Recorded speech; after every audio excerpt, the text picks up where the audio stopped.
I think the blackness is inherent in like the characters was beautiful.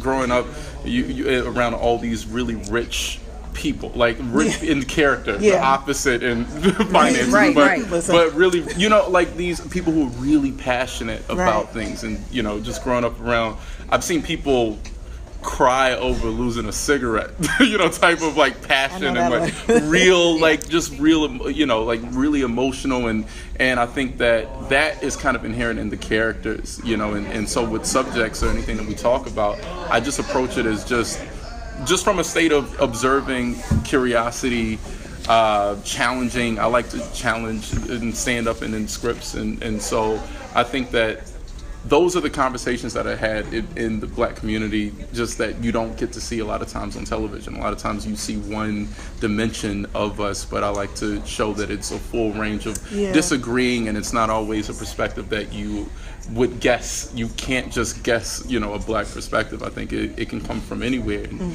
people's lives were informed by so many different things, and I just want to make sure that we're telling the full story.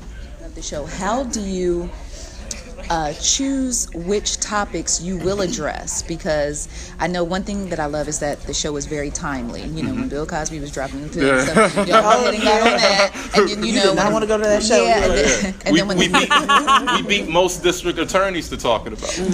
That's what I'm saying. And then when Black Lives Matter, when the protests were taking place, I mean, you guys were right on top of it. Yeah. And now some of the things, I guess the topics kind of bring themselves to you, but the other topics like the Plan B, I told you about the Plan B. How do you choose which topics that you want, the ones that aren't just so obvious, but it's are always, so relatable? I'm sorry to cut you off at the end. That's there. okay. It's always from a real place. If it's not a thing that I've been talking about with my friends or family or whatever, it's also experiences or things that we kind of just bring to life. So anything that I have true perspective on is what we get excited to write about, because I don't want to just pick a topic out of a hat, right, and then just talk about, like, we're going to talk about Plan B just for the sake of. It's like, no, it's a real experience that leads to a story so it's all just coming from a place of honesty, because otherwise, what are we going to say? We're just saying jokes, right? And then we would lose everybody if we were just saying jokes.